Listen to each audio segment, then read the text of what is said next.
Au commencement, Dieu créa le paradis et la terre, la mer et tout ce qu'il y a dedans. Et depuis le début de la création, l'œuvre de Dieu est vue et connue de tous. Pour toute construction, il faut un maçon, et pour la création, il faut un créateur. Et tout comme un plan ingénieux révèle le talent de l'architecte, notre univers grandiose révèle la gloire de notre redoutable Créateur. Les merveilles de Dieu nous entourent, et tous ces prodiges en disent beaucoup sur notre Créateur. La création nous révèle son pouvoir, sa sagesse, sa majesté et son amour. La création parle à ceux qui savent écouter. Je suis le docteur John Whitcomb. Joignez-vous à nous pour explorer le message de la création, la conscience et la gloire de Dieu.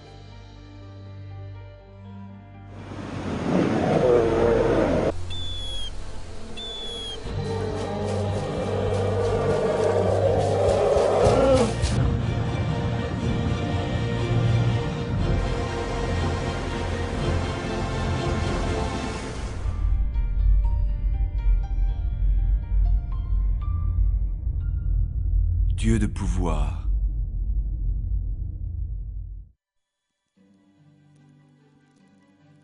Par la création, le pouvoir de Dieu est dévoilé, des bourgeons et des poussées du printemps, à la vie naissante dans l'utérus, où que l'on regarde, le pouvoir énergisant de Dieu est incontestable. Il guide les étoiles dans leur course dans le ciel. Il a formé d'énormes montagnes. Il maintient le cours des saisons. Entre ses mains est la vie de toute chose vivante.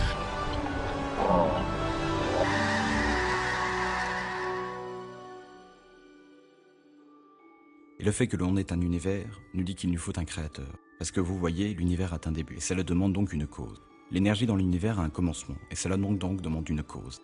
Certains peuvent dire, vous savez, ok, Dieu a créé l'univers, mais vous avez créé Dieu. Vous voyez, Dieu est éternel. Dieu n'est pas comme un commencement, et par conséquent, n'a pas besoin de cause, et peut-être un peu difficile à croire, mais il n'y a rien d'irrationnel dans un être éternel. Ce qui est irrationnel, c'est quelque chose qui apparaît tout d'un coup du néant, parce que ça contradierait la causalité. Avant que les montagnes fussent nées et que tu eusses formé la terre et le monde, d'éternité en éternité, tu es Dieu. Psaume 90, 2. Vous savez, quelqu'un a demandé un jour à un évolutionniste célèbre d'où venait le Big Bang. Et il a simplement répondu, quelqu'un vous a déjà demandé d'où venait l'énergie de masse, demandez-leur donc d'où vient Dieu. Et je pense qu'il a vraiment dit quelque chose de beaucoup plus profond que ce qu'il pensait. Quelque chose doit être éternel. Soit c'est l'énergie de masse qui est éternelle, ou Dieu est éternel. Les scientifiques en ont beaucoup dit sur l'énergie de masse, et on peut se demander qu'est-ce qui c'est. L'énergie de masse est éternelle, mais ça n'a vraiment aucun sens. Dieu est éternel. Ça a du sens, comme on lit dans le premier chapitre des Hébreux, « Les cieux et tout l'univers périront et ils vieilliront comme un vêtement, mais notre Seigneur vivra à jamais. » La Bible nous explique qu'il n'y a qu'un Dieu, qui est le Créateur, la source de toute la vie et l'énergie.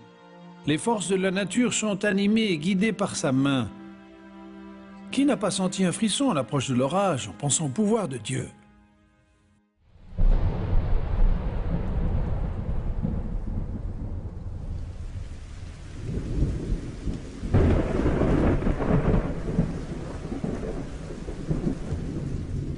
Ces éclairs illuminent le monde.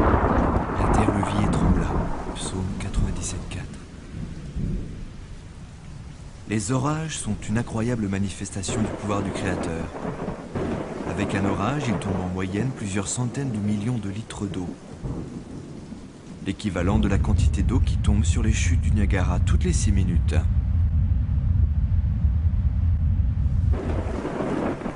Et cet orage décharge 10 millions de kilowattheures en énergie, l'équivalent d'une ogive nucléaire de 20 kilotonnes.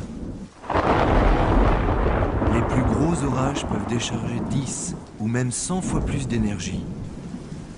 Et à tout moment, des centaines d'orages éclatent quelque part autour du monde. On compte jusqu'à environ 16 millions d'orages chaque année.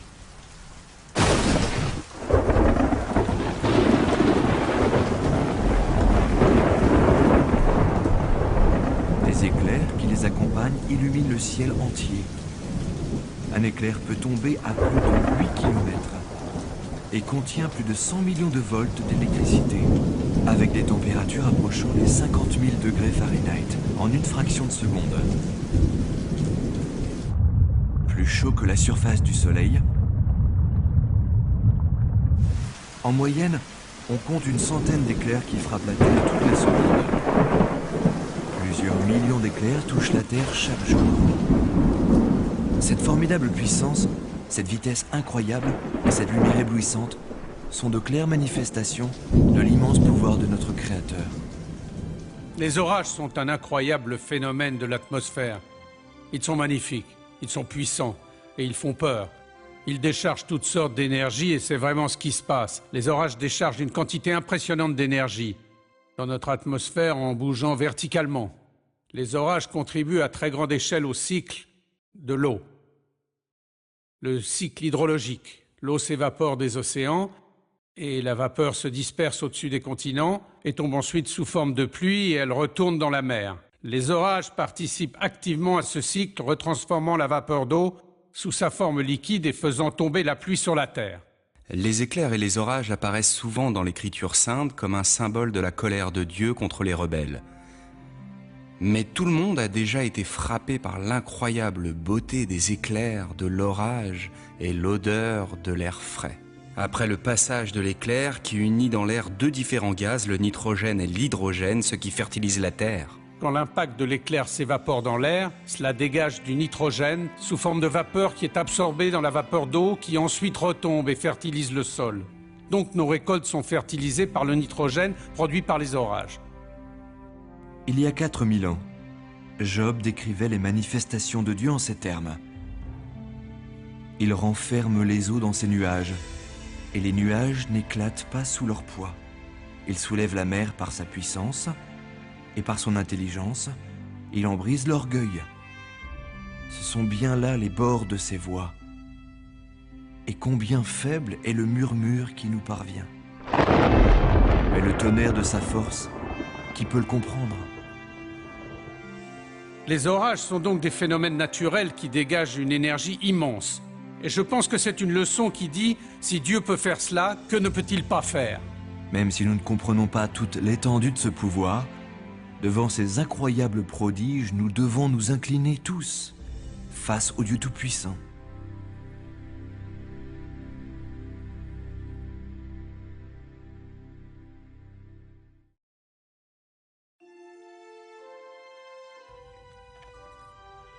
Levez vos yeux en haut et voyez qui a créé ces choses. À la grandeur de son pouvoir et de sa force puissante, pas une ne manque. Isaïe 40, 26.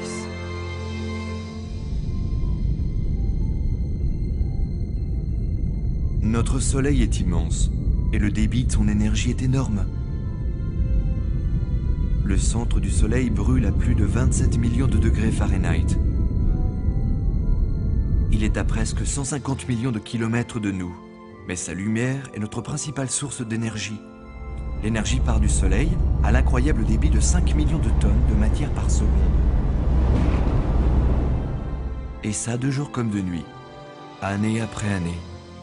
Il y a de nombreux exemples du pouvoir de Dieu dans la nature. L'univers entier a été créé par sa parole. Le psaume 33, verset 9 dit « Dieu a parlé et cela est, il a commandé et cela existe ».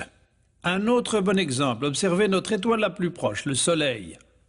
Le Soleil dégage plus d'énergie en une seconde que ce que l'homme a produit depuis Adam et Ève.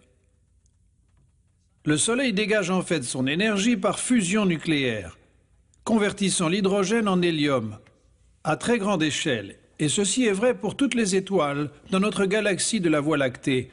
Nous estimons 100 billions d'étoiles, et au-delà, dans le fin fond de l'espace, il y a des centaines de billions d'autres galaxies. On ne peut même pas concevoir la quantité d'énergie et de pouvoir dont nous parlons ici. Tout ça créé par la parole de Dieu. Le soleil frappe la Terre et cela provoque tout le système de climat sur Terre. Les tornades, les ouragans, les orages, les nuages de pluie, le vent, tout ça est provoqué par l'énergie qui nous vient du soleil. Et l'énergie qui arrive sur Terre est seulement 1 billionième de la quantité d'énergie que dégage le Soleil.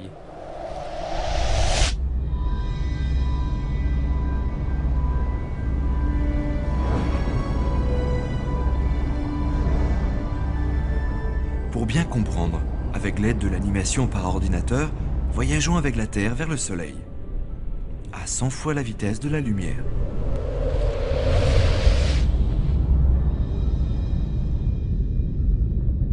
Maintenant, nous commençons à apprécier la magnitude de notre étoile. Plus d'1 million de planètes Terre tiendraient dans le Soleil. Et pourtant, notre Soleil est de taille moyenne. De nombreuses étoiles dans notre galaxie le dépassent. Actarus est la 4e étoile la plus brillante dans le ciel. À plus de 320 trillions de kilomètres, cette géante orange est visible à l'œil nu.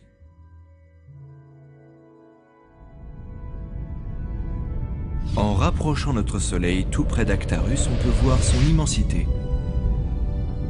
Actarus est 100 fois plus brillante, avec un rayon 20 fois plus grand que celui du Soleil.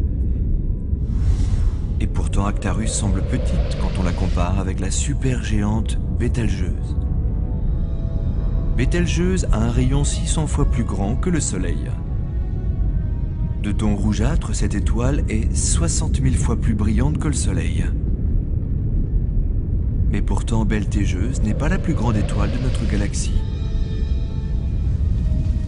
Plusieurs supergéantes rouges dans la Voie lactée sont encore plus grandes, certaines ayant un rayon 1500 fois plus grand que celui du Soleil.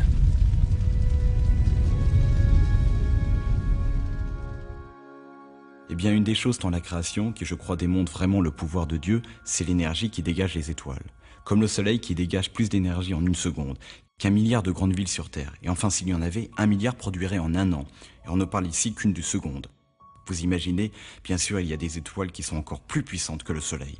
Imaginez toute cette énergie, toutes ces étoiles. Il y a des milliards d'étoiles dans la galaxie et des milliards d'étoiles dans d'autres galaxies. Et pourtant, la Bible décrit la création de toute cette énergie, tout ce pouvoir en une seule phrase. Et il fit aussi les étoiles.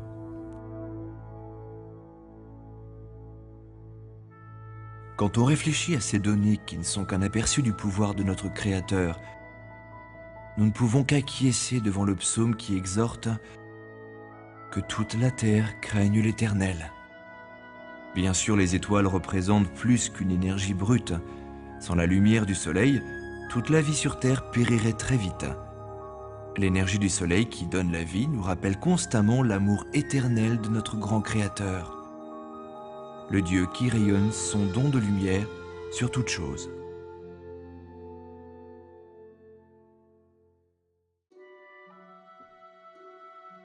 Il compte le nombre des étoiles, il appelle chacune par son nom. Il est notre grand Seigneur, il est tout-puissant, à son intelligence point de mesure. Psaume 147, 4, 5.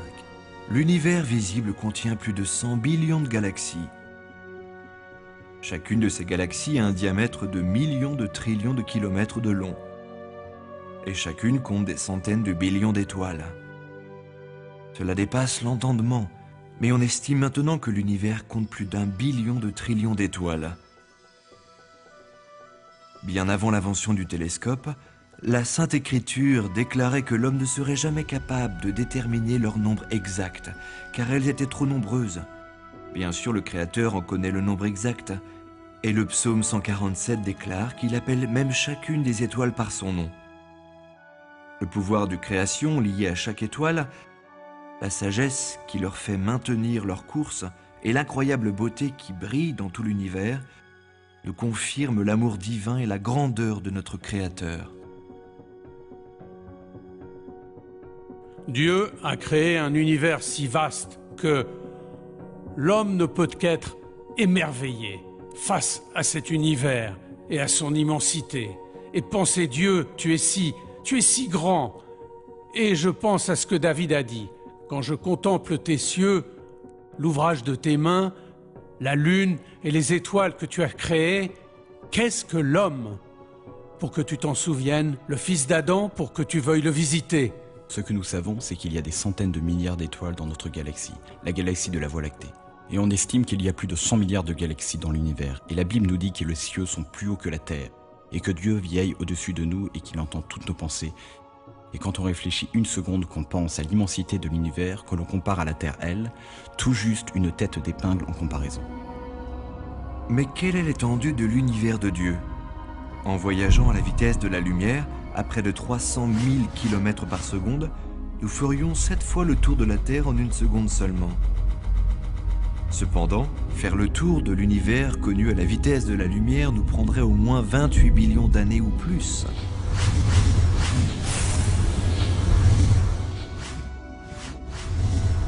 Aujourd'hui, la plupart des astronomes constatent que l'univers semble s'étendre. Cela se confirme aussi dans la Bible où il est dit que Dieu étend les cieux comme une toile. Isaïe 40, 22. Il y a quelques exemples dans la Bible. De clairvoyance scientifique est un exemple qui me vient à l'esprit, et celui qui apparaît dans un essai au verset 40-22, qui parle de Dieu qui étend les cieux comme une tente ou comme une étoile. Et on peut dire c'est écrit d'une façon poétique, donc il faut faire attention. Et pourtant, au moins 10 autres reprises dans la Bible, on parle de cette sorte d'étirement des cieux. C'est quelque chose qui a seulement été découvert au cours du XXe siècle, quand on a constaté qu'effectivement, toutes les galaxies paraissaient s'étendre et s'éloigner les unes des autres, et que tout l'univers était sans doute en train de s'étirer et de s'agrandir. Juste comme le disait la Bible, et ce n'est évidemment pas quelque chose que les gens aient pu observer de cette époque-là. Ça a donc dû leur être révélé de là-haut. Incroyablement grand, contenant des galaxies spectaculaires, et d'incroyables nébuleuses. Vraiment, les cieux proclament la gloire de Dieu. Psaume 19, 1. Ce n'est pas seulement dans les forces visibles de la nature ou notre immense univers que l'on voit le pouvoir de Dieu, car il existe une énorme incroyable présente dans toute matière, même le plus petit atome, et voici un autre exemple qui illustre le pouvoir infini du Créateur. Réfléchis aux merveilles de Dieu, Job 37, 14. Lors du siècle dernier, les scientifiques ont découvert l'immense énergie présente dans toute matière. L'équation maintenant renommée, E égale mc2, affirme que l'énergie potentielle de toute matière est égale à sa masse par la vitesse de la lumière au carré.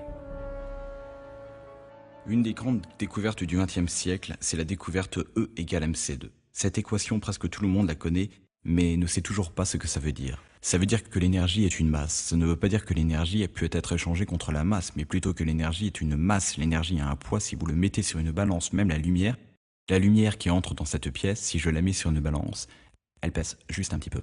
Au siècle dernier, les scientifiques ont exploré le concept de l'énergie nucléaire, en relation avec l'équation E égale mc2, rendue célèbre par Albert Einstein.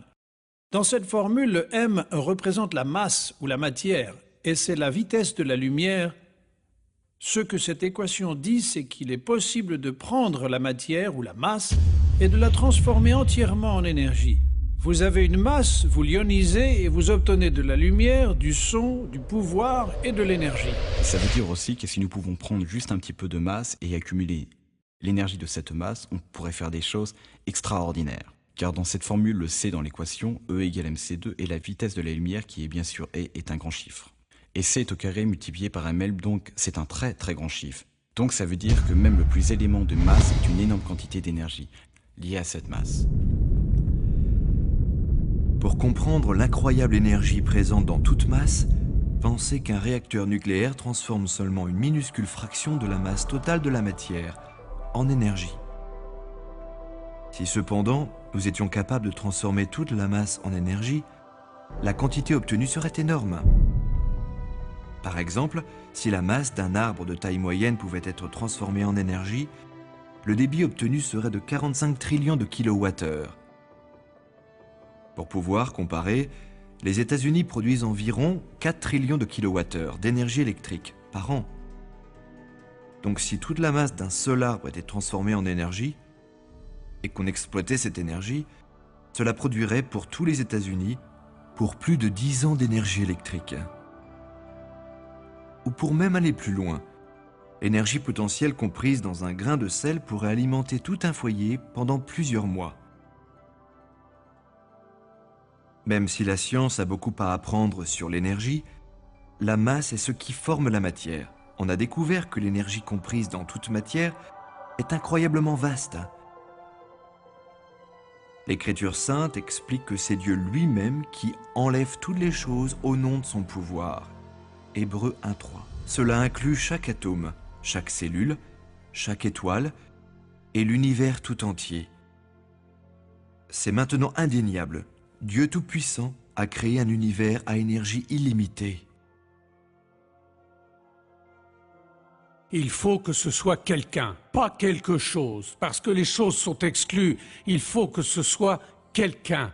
Il faut que ce soit quelqu'un sans début et sans fin, qui avait le pouvoir et la vision, le savoir incroyable, une intelligence infinie pour organiser tout ça aussi bien depuis l'atome, de l'organisation de l'atome, au cosmos et au-delà.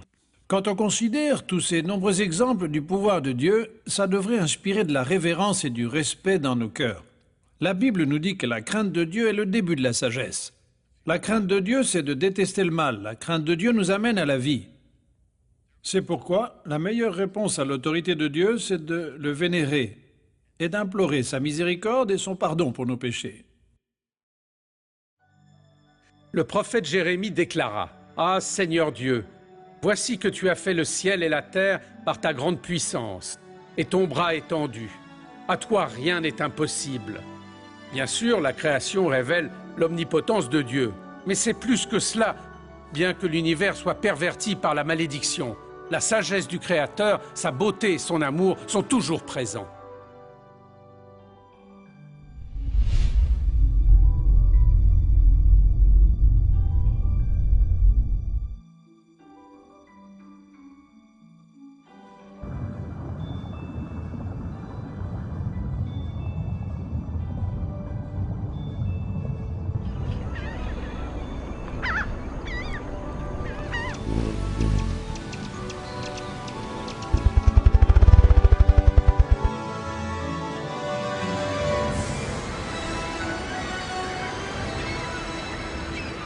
Dieu de sagesse.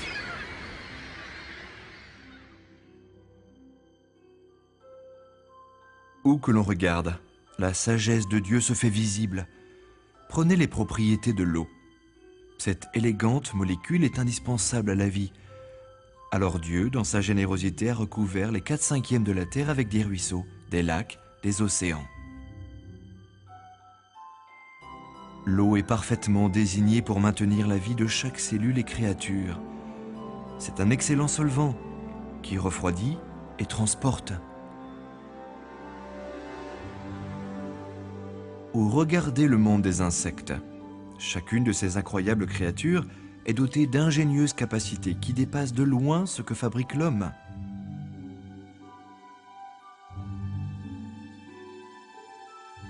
Élégantes et complexes, les œuvres du Créateur proclament sa sagesse.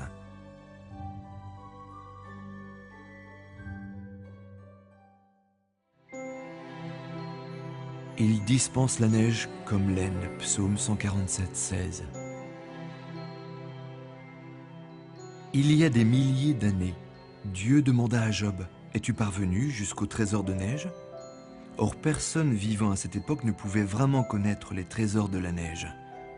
Mais avec l'invention du microscope, on peut maintenant apprécier la complexité de ces flocons. Voici de réels flocons de neige qui sont arrivés sur Terre intacts. Les flocons de neige se forment dans les nuages où la vapeur d'eau se condense et se cristallise en glace.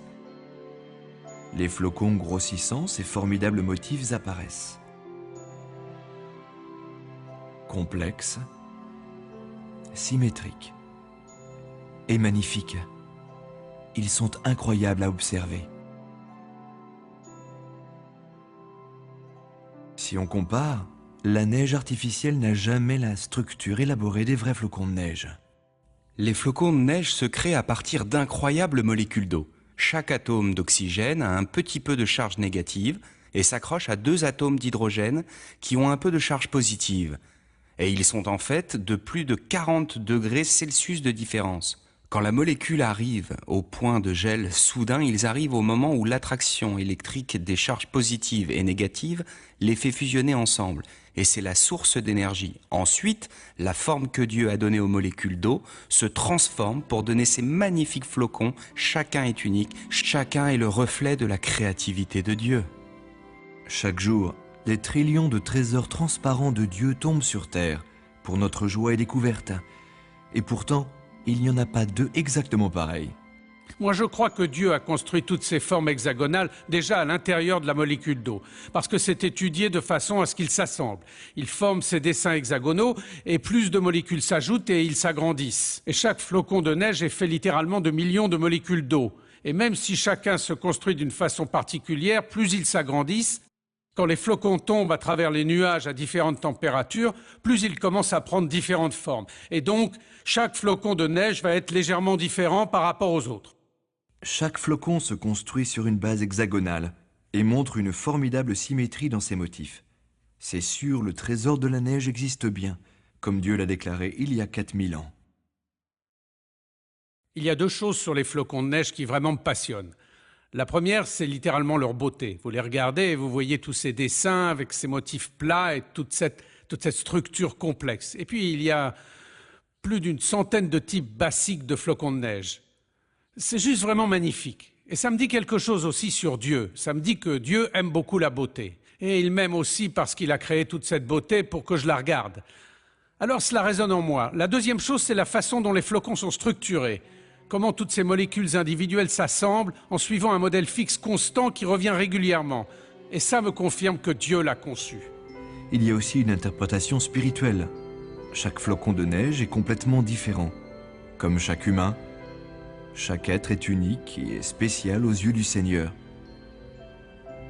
Comme la main créative de Dieu forme les flocons de neige avec amour, ainsi, il essaie de créer chaque personne en reflet de sa gloire. Comparés au reste de la création, les flocons de neige sont simples. Pourtant, l'attention du grand architecte, même pour les innombrables flocons de neige qu'il forme chaque jour, est une indéniable marque de son amour. Dieu a alors conçu non seulement les flocons de neige, mais aussi d'autres types de molécules, tout type de systèmes, avec des assemblages et des procédés que nous commençons tout juste à tenter de comprendre maintenant. C'est en partie pour ça que je suis un scientifique. Ça me passionne d'essayer de comprendre comment les choses se créent, comment elles fonctionnent, et j'applique des équations mathématiques à tout parce que je ressens que je touche la main de Dieu dans un sens.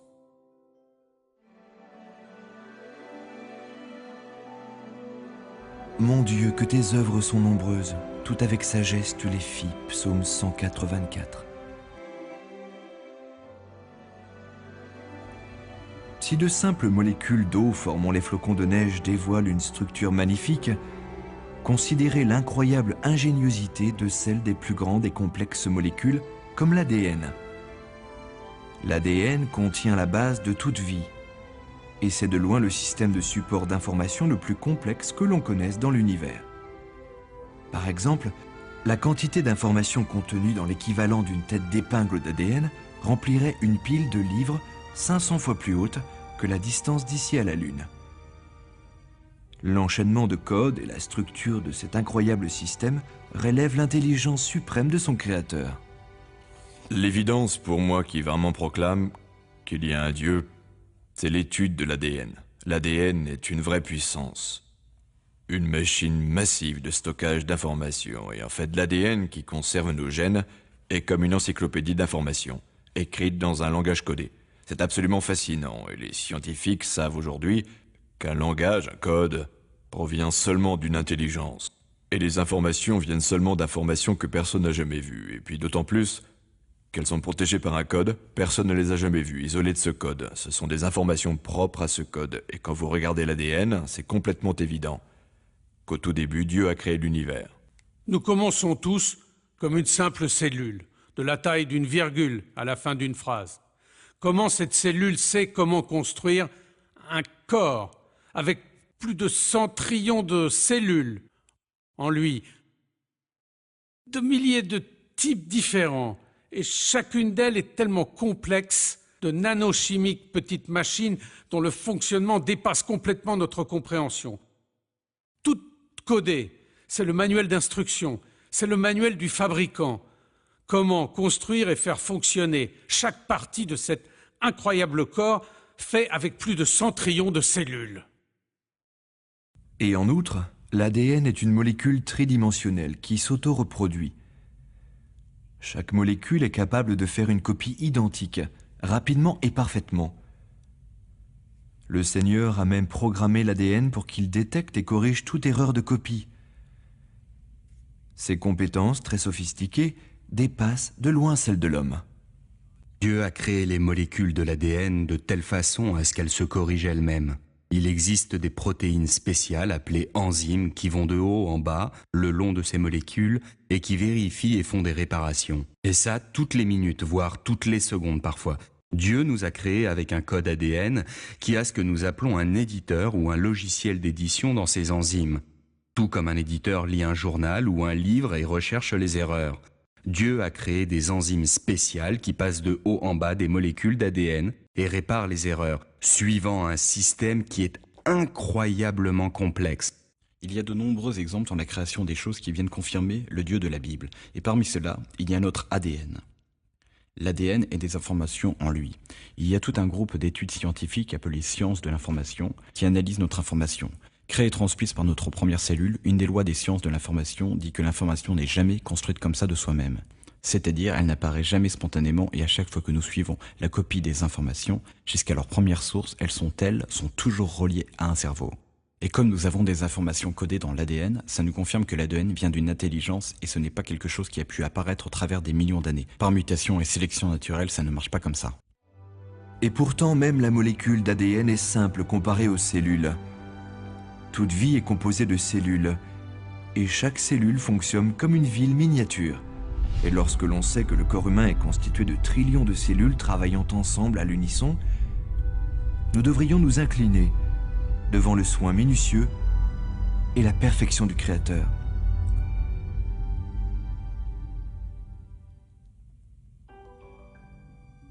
Dieu fournit au laboureur la semence et le pain qu'il nourrit. Corinthiens 2, 9, 10. Chaque graine est un miracle miniature.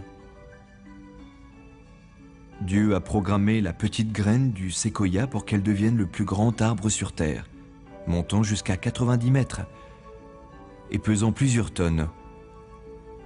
Dieu a créé l'humble graine de la pomme pour qu'elle produise de délicieux fruits en quantité tous les ans. Et Dieu a conçu une profusion de graines pour reproduire des fleurs spectaculaires en abondance. Pensez à toutes les variétés de graines. Comme il est dit dans la Genèse, chaque graine produit toujours selon son espèce.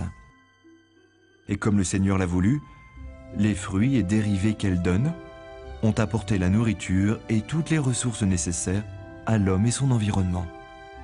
Dans le premier chapitre de la Genèse, Dieu dit que la terre verdisse de verdure, des herbes portant semences et des arbres fruitiers donnant sur la terre selon leur espèce, des fruits contenant leurs semences, et il en fut ainsi. Et donc Dieu a créé la vie avec la capacité de se reproduire selon son espèce. Les plantes produisent les graines, et vient alors la question qui est arrivée le premier, la graine ou la plante? C'est évident que Dieu a créé la plante, avec la graine à l'intérieur. Les graines sont de vrais chefs-d'œuvre de micro-miniaturisation. Dans chaque graine, il y a un bébé, un petit embryon de plante. Elle a déjà des feuilles de former une tige, une racine, entourée d'une capsule qui protège son contenu, sensible à tout un tas de récepteurs, recevant des signaux, des messages de l'environnement. Et elle sait quelle température, quelle humidité, il a fait combien d'oxygène. Toutes ces choses doivent être présentes avant qu'elles ne germent. Et les premières graines fossilisées qu'on a retrouvées ressemblent exactement aux graines qu'on a aujourd'hui. Les graines sont les premières structures reproductives que Dieu a créées le 3e jour de la création et elles continuent à vivre de la même façon depuis et elles se multiplient selon leurs espèces. Aujourd'hui, les scientifiques viennent de découvrir ce que disait déjà l'Écriture sainte. Au cœur de la modeste graine, il y a la vie. On y trouve des cellules vivantes, de petites usines d'une incroyable complexité. Aucun scientifique n'a pu créer de graines synthétiques et aucune graine n'est simple. Les graines sont programmées pour rester inactives jusqu'à ce qu'elles aient assez d'eau et de chaleur. Qui leur a donné cette capacité pour sentir la température et l'humidité? Qui détermine le moment propice pour faire germer la graine? Qui dit à la racine « tu dois descendre » et à la tige « tu dois monter » Ne voyez-vous pas la main de notre Créateur qui les guide? Pour pouvoir germer et pousser, les graines ont besoin de certains nutriments, de propriétés idéales dans l'eau, d'une quantité précise de lumière, de la bonne atmosphère et aussi de la pollinisation. Et tout ceci a dû être mis en place dès le début du monde pour que les graines produisent une récolte d'abondance pour le genre humain.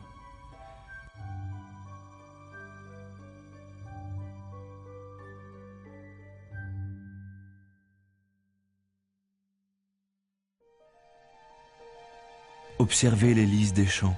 Si Dieu habille de la sorte l'herbe des champs, ne fera-t-il pas bien plus pour vous? Matthieu 6, 28, 30. Quel monde fade nous aurions sans les plantes et les fleurs? De la petite graine modeste à la magnifique floraison, les fleurs sont une particule de la splendeur de Dieu.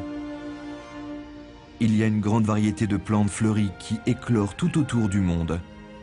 Et chacune de ces fleurs uniques, ses fruits et son parfum. Et quand elles s'épanouissent, leur parfum remplit l'air.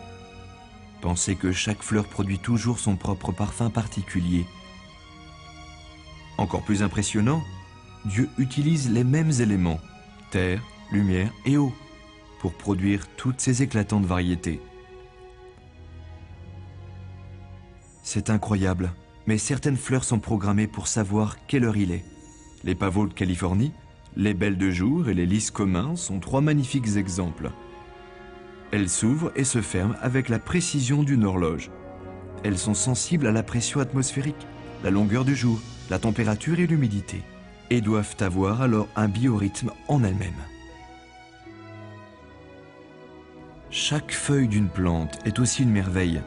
Bien avant que l'homme ne découvre comment accumuler l'énergie solaire, le Créateur a installé de miniatures panneaux solaires sur chaque feuille verte. Quand la feuille grandit, elle est programmée pour faire face au soleil, pour recevoir son énergie. Cette énergie active ses éléments chimiques. Au résultat, le dioxyde de carbone est absorbé, l'oxygène est relâché et l'hydrogène est utilisé pour fabriquer du sucre. Dieu a été très ingénieux en créant les feuilles pour qu'elles absorbent le gaz que rejette l'homme et diffusent de l'oxygène, dont dépendent toutes les créatures pour leur survie. La photosynthèse est aussi la base pour toute notre alimentation.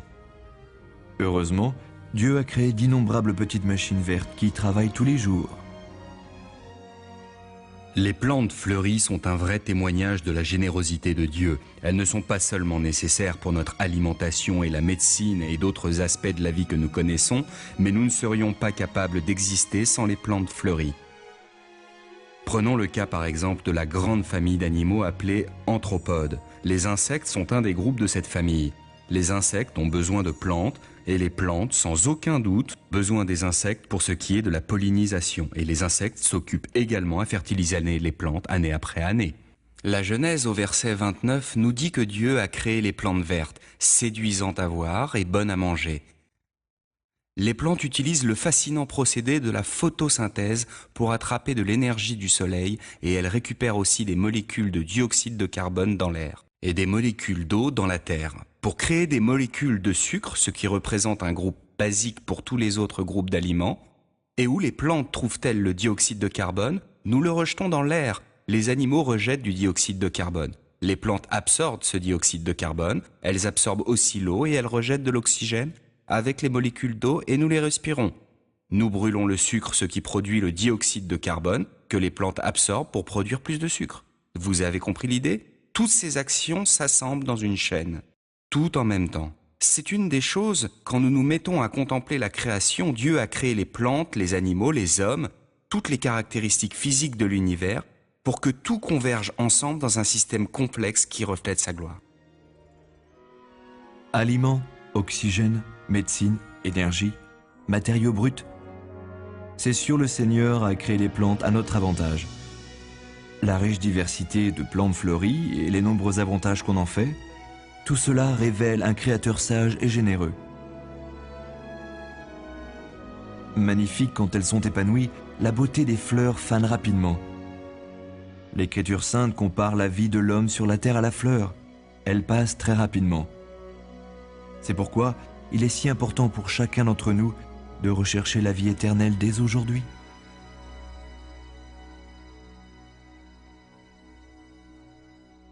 Alors Dieu dit que les eaux grouillent d'un grouillement d'êtres vivants et que des oiseaux volent au-dessus de la terre. Alors Dieu créa tout ce qui est animé de vie, et Dieu vit que cela était bon. Dans le livre de la Genèse, nous lisons que Dieu a tout créé pour que ce soit très bon, même si le péché a depuis souillé la création. Les poissons, les oiseaux et toutes les créatures prouvent encore la bonté de Dieu et sa sagesse. Nous allons nous intéresser maintenant aux incroyables créatures de Dieu.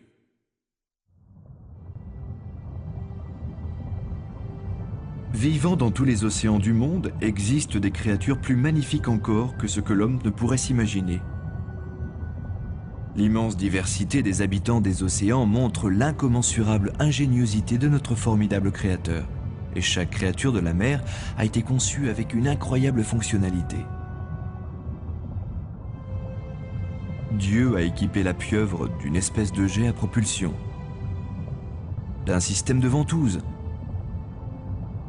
et de camouflage personnalisé bien supérieur à tout système créé par l'homme. Regardez cette pieuvre géante se transformer en rocher avec des algues. Sa couleur, sa forme, sa texture sont toutes transformées en un instant.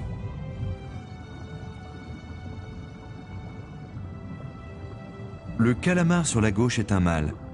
Il montre une tache rouge-brune de parade nuptiale vers la femelle, alors que simultanément il montre une tache blanche guerrière du côté opposé pour éloigner les mâles rivaux.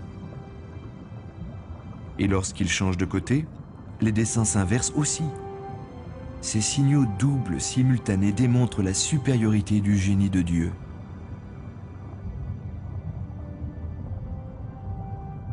Les relations symbiotiques qui se développent sous l'eau révèlent une vision parfaite dans la conception du système. Les anémones de mer sont vénéneuses, mais Dieu a permis à certains poissons de pouvoir cohabiter sans danger dans leur entourage. Par exemple, les poissons clowns sont dotés d'une immunité au poison des anémones. Ça ne peut pas être le fruit de l'évolution, car les générations antérieures auraient péri et auraient disparu avant de développer une immunité qui les protège.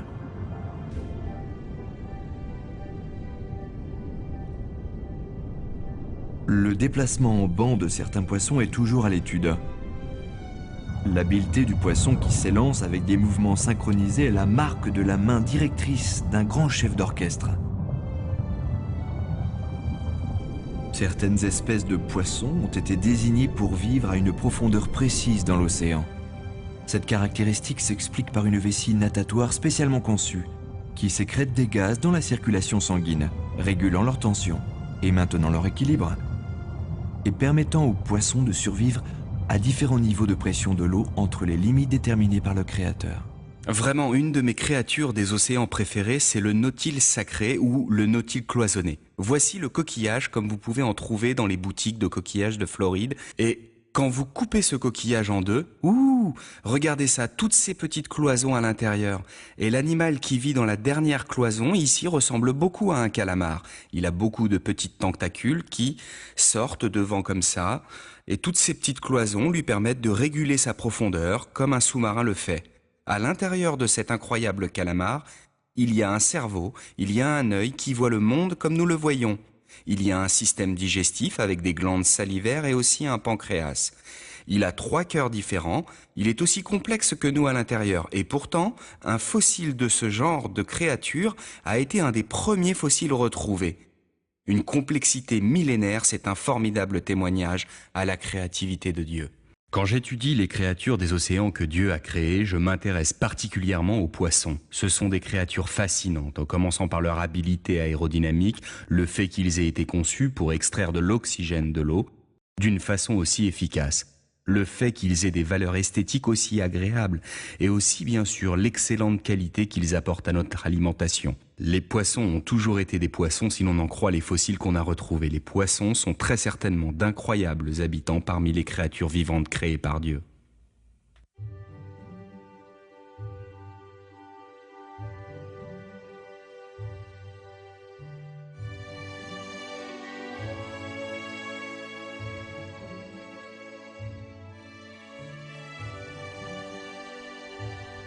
L'évidente sophistication, la variété et la beauté des créatures de la mer proclament un maître artiste a créé toutes ces choses pour son bon plaisir.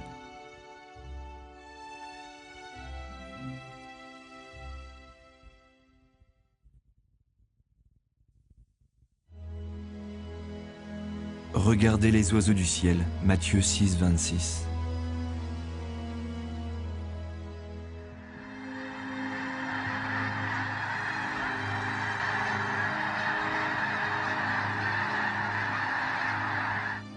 Les oiseaux sont parmi les créatures les plus fascinantes sur Terre.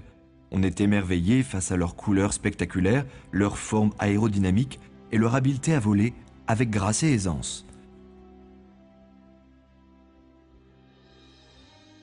Pendant des siècles, l'homme a essayé d'imiter le vol de l'oiseau. Et c'est seulement au XXe siècle qu'il a réussi à contrôler le vol. Mais toujours, pour essayer de perfectionner l'aérodynamisme de l'avion, l'homme continue à étudier le merveilleux modèle aviaire de Dieu.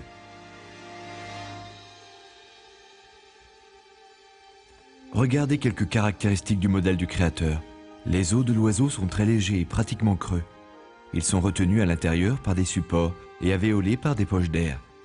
Ces os très légers sont tellement bien conçus pour le vol que les plumes de l'oiseau sont en fait souvent plus lourdes que leur squelette tout entier. Même son bec a été conçu pour ne pas l'alourdir. Il est fait de cornes très légères, au lieu d'os plus lourds. Les oiseaux ont aussi deux muscles pectoraux très résistants. Le plus grand contrôle le mouvement des ailes vers le bas, et le plus petit, le mouvement des ailes vers le haut. Et seuls les oiseaux ont été conçus avec des plumes. Les plumes isolent l'oiseau de la chaleur du soleil, les protègent du froid, isolent son corps de l'eau, et créent des surfaces de l'aile et de la queue indispensables pour voler. Chaque plume est connectée à un nerf et contrôlée par un muscle. Cette précision musculaire et ce contrôle permettent à l'oiseau de s'équilibrer dans l'air, se diriger et de freiner quand il ralentit pour atterrir. Les oiseaux sont vraiment d'extrêmement fascinantes créatures. Ils sont connus bien sûr pour leurs plumes, qui sont un vrai chef-d'œuvre de résistance et de légèreté combinés en même temps. Elles ont un tout petit système de barbules, qui sont un peu comme un genre de velcro, qui les maintiennent tout ensemble.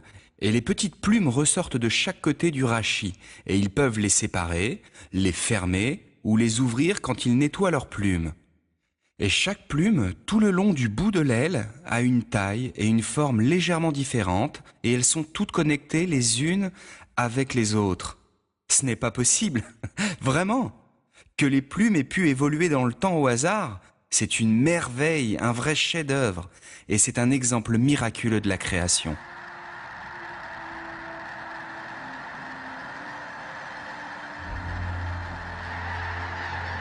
Un autre élément essentiel pour le vol de l'oiseau, ce sont les poches d'air qui se trouvent entre les organes de l'oiseau.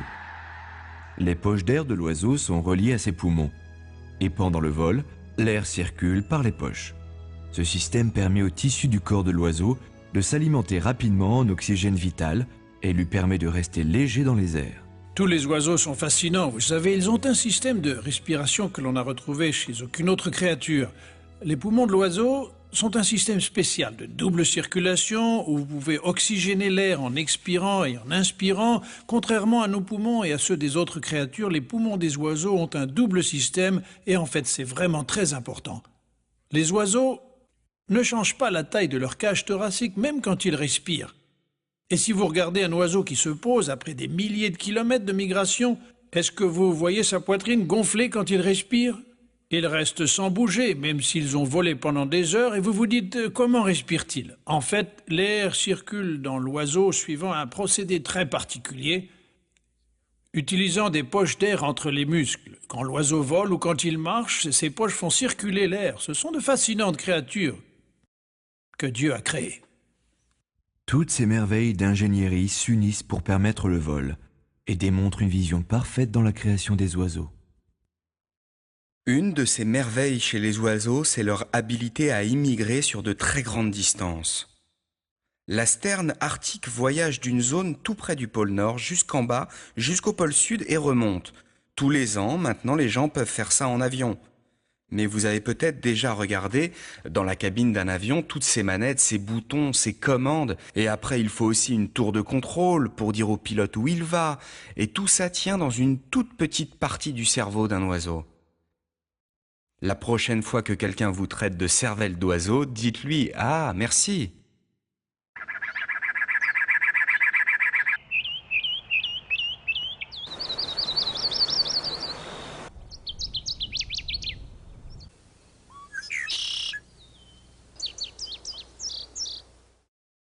Le Seigneur a équipé chaque oiseau en raison de son rôle dans la vie.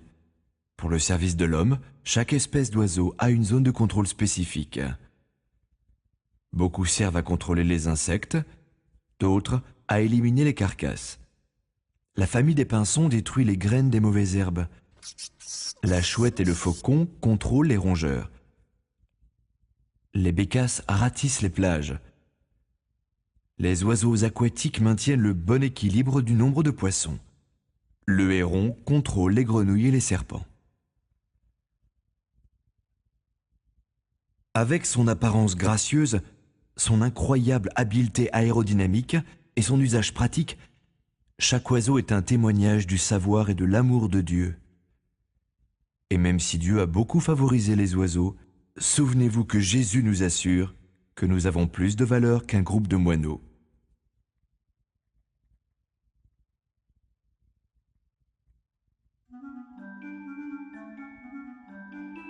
Que toutes tes œuvres te rendent grâce, Seigneur. Psaume 145, 10.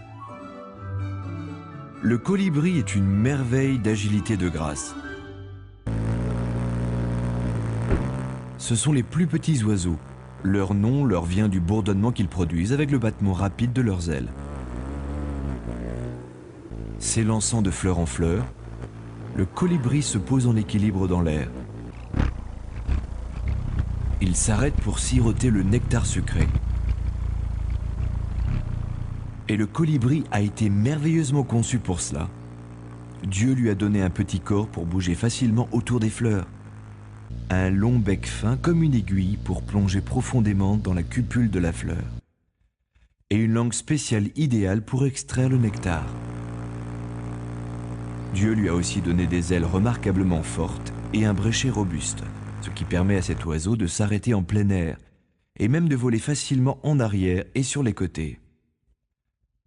Bien sûr, toutes les caractéristiques du colibri, long bec, langue spéciale, battement unique et rapide des ailes, ont dû travailler ensemble depuis le début pour qu'il puisse être capable de récolter sa nourriture et par là même survivre. Alors que les ailes de la plupart des oiseaux se plient à l'épaule, au coude ou au poignet, le colibri utilise principalement l'épaule. Comme un hélicoptère, il peut monter tout droit directement. L'esquisse du créateur cependant lui permet de pivoter dans toutes les directions. C'est beaucoup plus efficace et de loin beaucoup plus agile que toute machine volante créée par l'homme.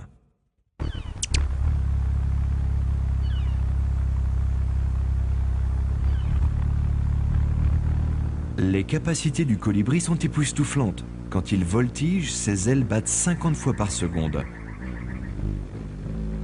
Quand il vole tout droit, plus de 80 fois. Son cœur bat 21 fois à la seconde. Ces tout petits oiseaux ont un rythme métabolique qui est presque inimaginable. Leur rythme cardiaque est si rapide qu'il dépasse la limite des sons audibles. Vous pensez à ces petits colibris qui volent et migrent sur des centaines de kilomètres. Ils réservent de la nourriture pour faire ces voyages. Une différence de quelques fractions de grammes en nutriments, et ils pourraient ne pas finir leur voyage. Et ces oiseaux sont une évidente preuve des merveilles de la création.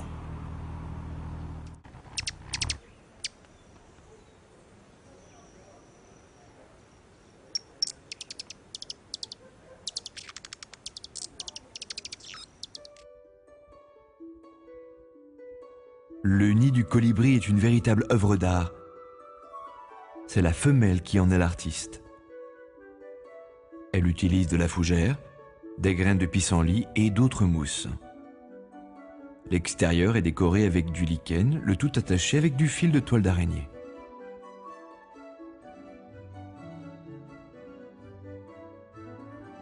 L'intérieur est molletonné avec ce qu'elle peut trouver de plus doux. Personne ne lui a enseigné l'art de construire un nid. C'est une habileté divine. Les couleurs du colibri mâle n'ont pas de rival dans le monde des oiseaux. Le colibri de Rivoli, le colibri à queue large, le colibri à gorge bleue et le colibri de Costa sont quelques-unes des plus de 300 magnifiques espèces. Les couleurs irisées de la gorge et de la tête sont dues à la réfraction et non au pigment. Souvent, ces zones apparaissent sombres, presque noires. Mais depuis un angle parfait, les couleurs irisées semblent briller de l'intérieur.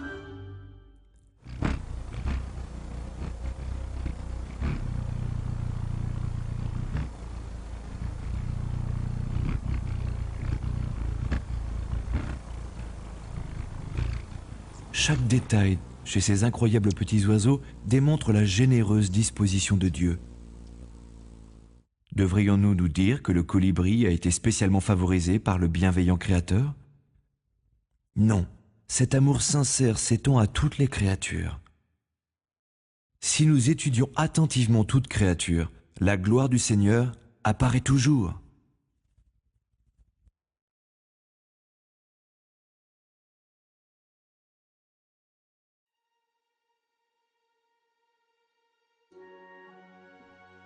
Grandes sont les œuvres du Seigneur, dignes d'étude pour tous ceux qui les aiment. Psaume 111, 2.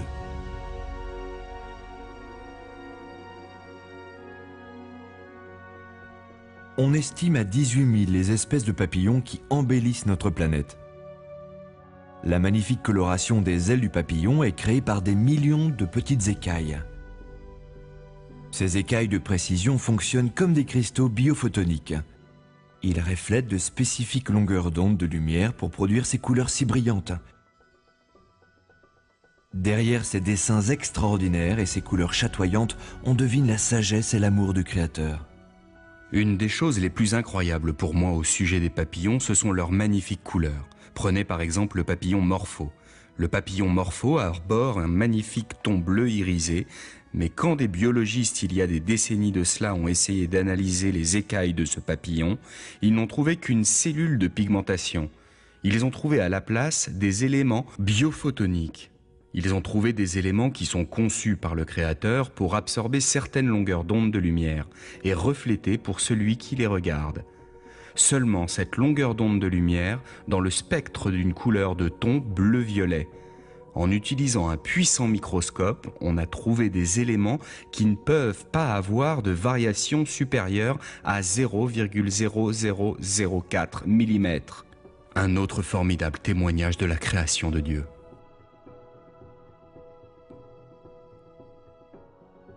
Tous les papillons subissent une incroyable transformation durant leur cycle de vie.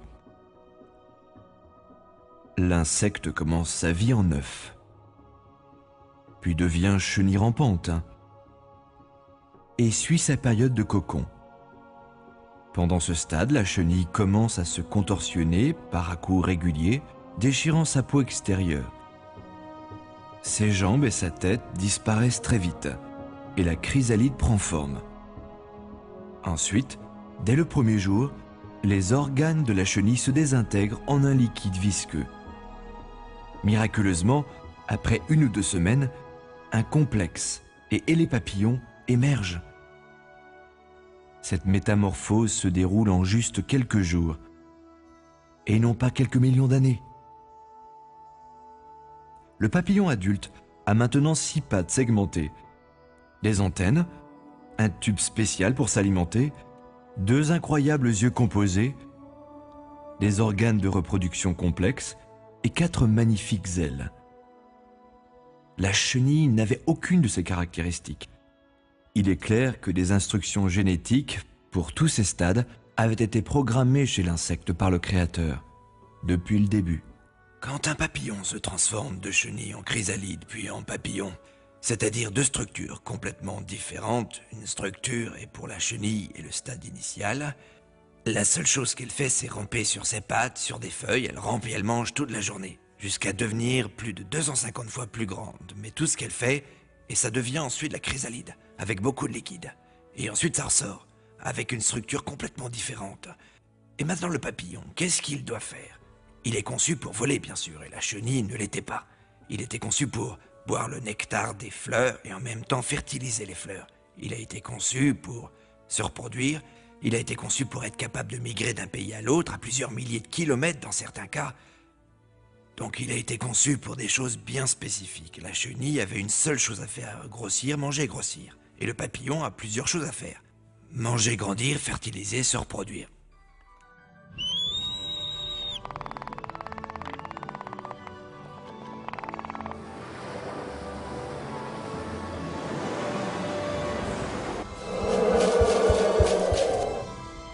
Il y a des milliers d'années, l'Écriture sainte déclarait ce qui était une loi connue de tout le monde. Par exemple, dans le livre de Job, chapitre 12, on lit « Interroge pourtant le bétail, pour t'instruire, les oiseaux du ciel pour t'informer. Parle à la terre, elle te donnera des leçons, ils te renseigneront les poissons des mers, car lequel ignore parmi eux tous que la main de Dieu a fait tout cela ?»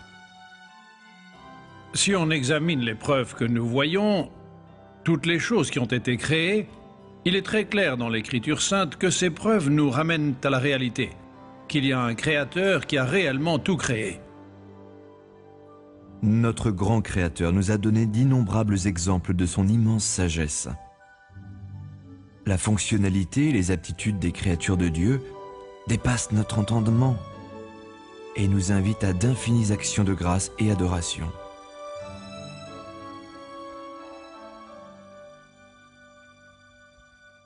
Puis Dieu dit, faisons l'homme à notre image, comme notre ressemblance. Genèse 1,26.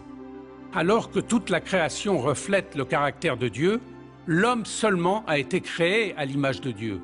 L'homme a des distinctions physiques. Son cerveau est un chef-d'œuvre de complexité. Ses mains sont capables de faire le travail le plus précis. Et il marche debout.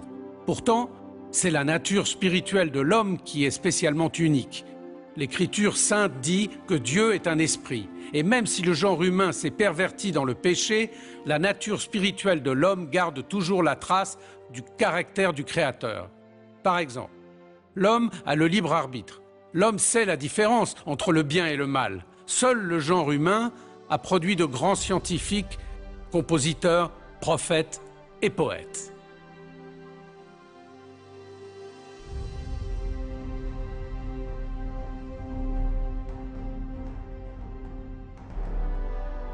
L'homme a été conçu avec de formidables caractéristiques physiques. Par exemple, l'œil humain bouge près de 100 000 fois par jour, avec mise au point automatique, et peut gérer 1,5 million de messages simultanément.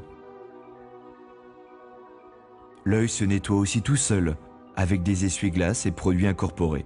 Et l'œil a aussi l'incroyable capacité de se former et de guérir tout seul.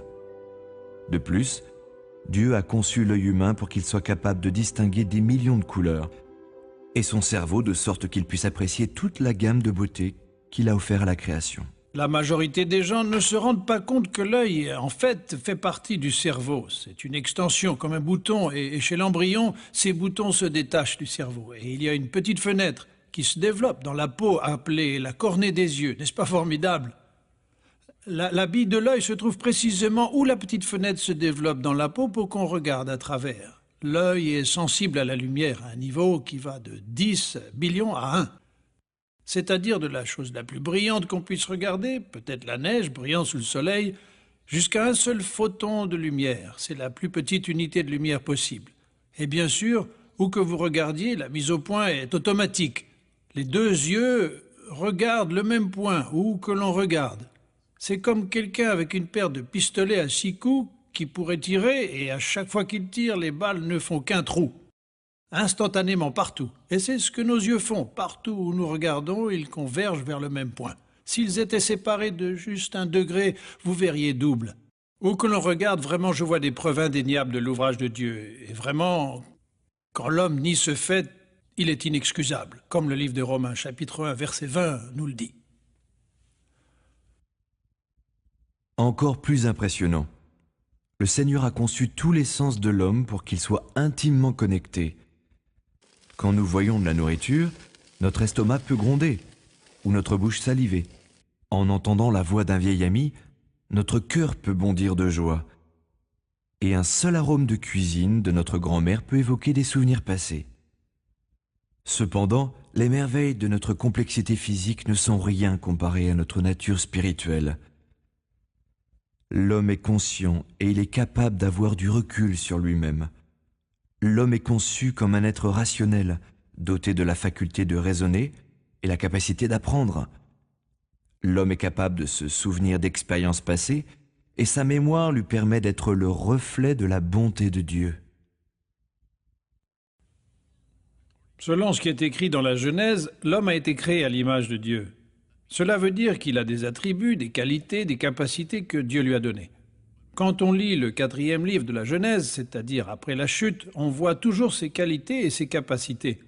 Par exemple, l'homme a pu construire des villes, il peut fabriquer et jouer des instruments de musique, il connaît la métallurgie, il connaît l'agriculture, il peut écrire des poèmes, de la littérature. Et l'homme a aussi été conçu avec une composante spirituelle. L'homme a le libre arbitre et le choix, il a une conscience.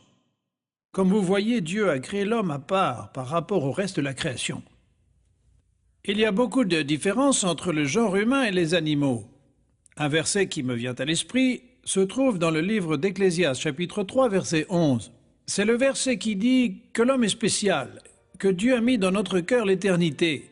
C'est-à-dire que nous avons la notion de l'histoire, du passé, du présent et du futur. Et ça nous sépare des animaux qui vivent au jour le jour. Nous sommes une création spéciale.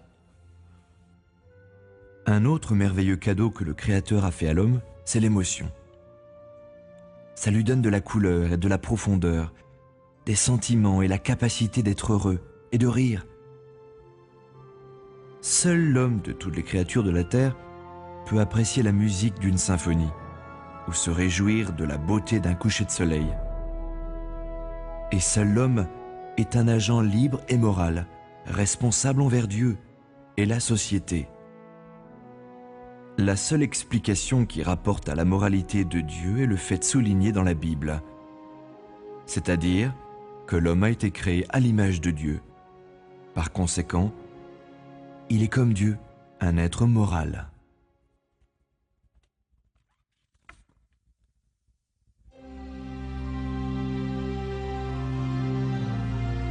Dieu de justice.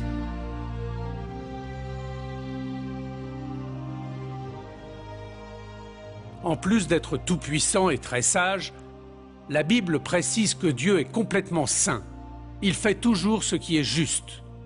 Dieu ne peut pas mentir, il ne peut pas pécher, et il est toujours loyal et vrai. Comment peut-on savoir que Dieu est juste? L'Écriture sainte explique que le Seigneur a inscrit sa loi dans chaque cœur. La nature sacrée du Créateur est révélée à chaque homme par sa conscience. La conscience est notre connaissance divine du bien et du mal. C'est pour cela que l'homme sait que son Créateur est celui qui fait les lois morales et le juge.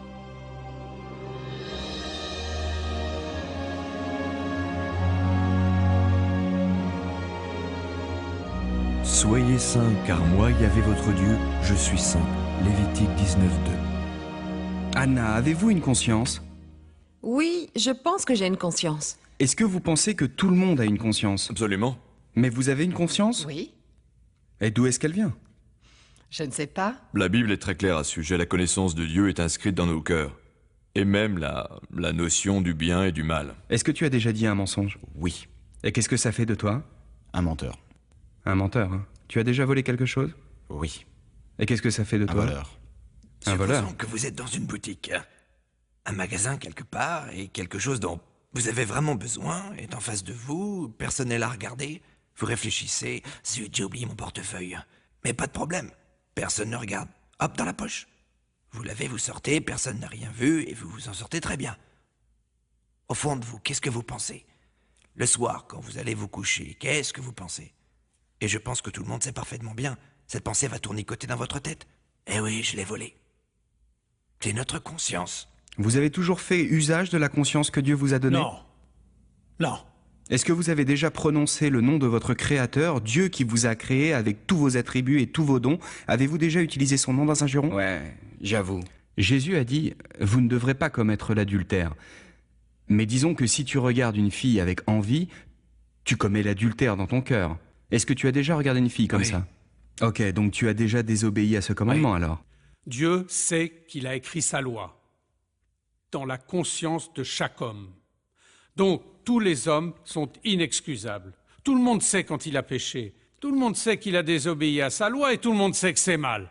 On a la capacité de reconnaître le bien du mal, on a la capacité de savoir si on a bien fait, et Dieu doit aussi savoir. Il doit être celui qui a Le inventé créateur. la moralité, c'est sûr, Oui. non, ce qui est bon. Parce que sinon, comment on sait ce qui est bien ou mal? Oui, c'est pour ça Exactement. incroyable. Le fait que tout le monde connaisse le bien du mal, Ok. qu'est-ce que ça te dit sur le caractère et la nature de Dieu? Qu'il est juste.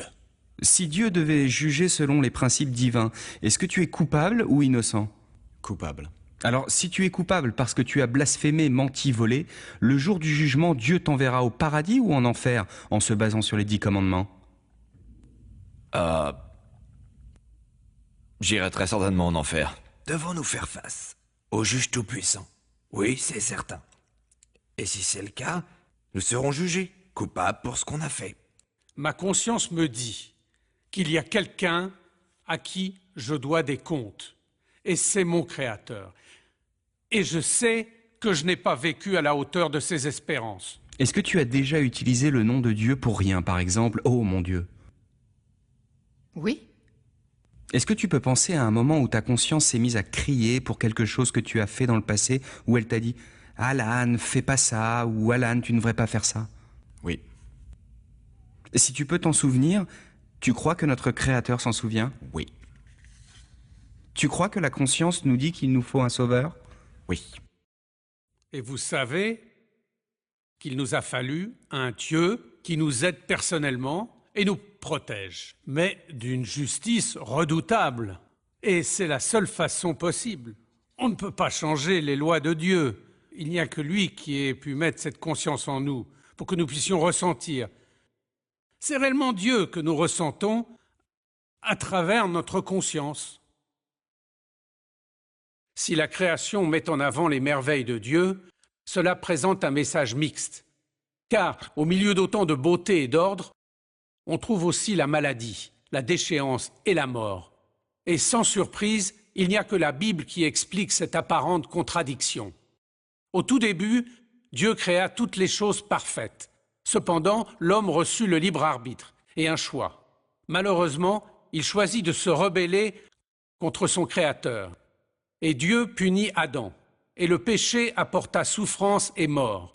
La malédiction décrite dans la Genèse affecta toute la création. Et aujourd'hui, on en voit les horribles résultats. Cependant, il y a de bonnes nouvelles. Avant la fin des temps, Dieu a un plan pour sauver l'humanité. Parce que le péché demande la peine de mort, le Créateur est descendu sur terre comme un homme, a vécu une vie sans péché, et il est mort pour payer la peine de nos péchés. Il est ressuscité d'entre les morts, et il offre son pardon, et la vie éternelle à tous ceux qui le suivront.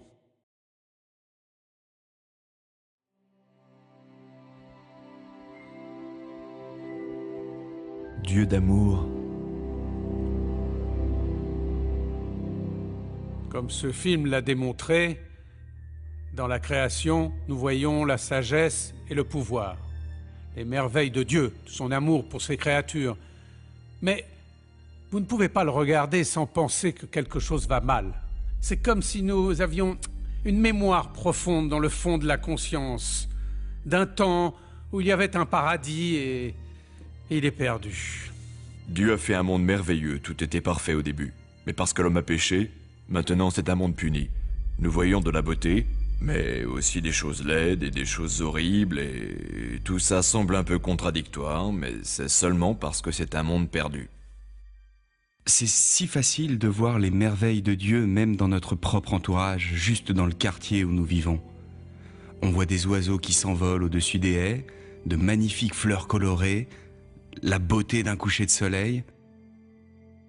Pourtant, plusieurs d'entre vous ont sans doute du mal comme moi quand j'étais jeune homme, étudiant la biologie, car quoi penser des défauts de naissance, des maladies, des désastres du feu, des inondations, des guerres, des plagues? Où est Dieu dans toutes ces choses-là? Est-ce que c'est le Dieu des merveilles qui a fait cela? La Bible nous répond très clairement non. Le Dieu des merveilles, c'est celui qui a créé les merveilles que nous voyons, la beauté de la maquette de sa création. Malheureusement, les hommes se sont rebellés contre Dieu. Mais ce qu'a fait Dieu est absolument merveilleux. Même si nous nous sommes rebellés contre lui et nous ne méritons pas d'avoir vécu, nous ne méritons pas de vivre, il est entré dans notre histoire pour devenir l'un de nous. Jésus a dit, Dieu aime vraiment le monde. Aime vraiment le monde. Il nous a donné son Fils unique. Vous donneriez votre Fils en sachant qu'il va être haï et condamné, attaché, mordu, humilié et crucifié? Dieu savait ce qu'il allait arriver. Et je pense souvent à Jésus. Il savait depuis la veille des temps ce qu'il allait souffrir. Certains peuvent se demander si un homme marchant sur les chemins poussiéreux d'Israël il y a si longtemps pouvait vraiment nous sauver de la mort, comme il pourrait vraiment nous donner une vie éternelle. Mais rappelons-nous que le Christ qui est mort pour nous, c'est le créateur de la vie. Quel Dieu merveilleux, le fait qu'il entre dans notre histoire pour venir payer le prix de nos péchés, et il vient nous offrir après ça le salut pour nous sauver après ce qu'on a fait. Parce que quand on y réfléchit, on a commis un acte de haute trahison envers le Dieu de la création. Et pourtant, il nous aime tellement qu'il est entré dans notre histoire pour payer le prix de nos péchés, pour qu'on puisse passer l'éternité avec lui. Waouh, quel Dieu formidable! Selon l'Écriture sainte, le plus grand créateur, ce n'est pas seulement celui qui a tout créé, mais celui qui nous sauve de nos péchés. Jésus-Christ est descendu sur terre, il a vécu une vie parfaite à nos côtés, il est mort sur la croix, son sang a coulé, et 3 jours après, il a ressuscité, il vit aujourd'hui. Et tous ceux qui croient en lui et sentent sa présence, et reconnaissent ce que nous sommes et ce que nous faisons, et demandent le pardon, et se repentissent de leurs péchés, peuvent entrer en relation avec le Créateur, et ce, pour une éternité. C'est ça la bonne nouvelle. Peut-être que la plus grande des merveilles de tous les aspects de la création, c'est que Dieu ne nous laissera pas tomber. Il a envoyé son propre Fils pour restaurer les choses et nous attendons son retour un jour. Et quand ce jour arrivera, les loups et les agneaux vivront ensemble, rien ne sera blessé ou détruit. Et dans toutes les montagnes sacrées, la terre sera pleine de la connaissance de Dieu. Les eaux couvriront les mers et ce merveilleux passage du livre d'Ésaïe. Waouh, l'amour rédempteur de Dieu, c'est la plus belle merveille de toutes. Vraiment, notre Créateur est le Dieu des merveilles. Et la plus grande merveille, c'est son immense amour. L'Écriture sainte dit que Dieu est amour, et qu'il nous a démontré son amour envers nous en descendant du paradis pour nous offrir sa vie, pour qu'on puisse être réunis avec lui pour toujours. Jésus-Christ est le Créateur sur la croix. Il porte nos péchés et ressuscite d'entre les morts.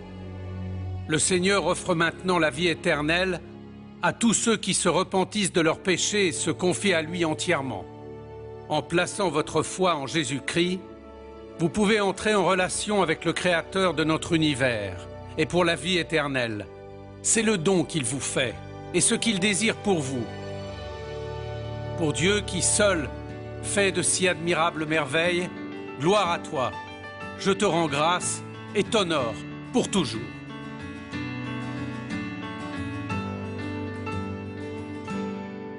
Bless the Lord, oh my soul, bless his holy, his wonderful name.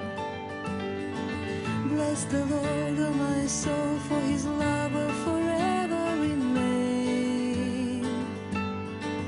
Your Creator is worthy of praise. Your Sustainer has poured out his grace. He poured out his mercy on those who would fear him. He poured out his love, his forgiveness of sin. Bless the Lord, oh my soul, bless his holy, his wonderful name.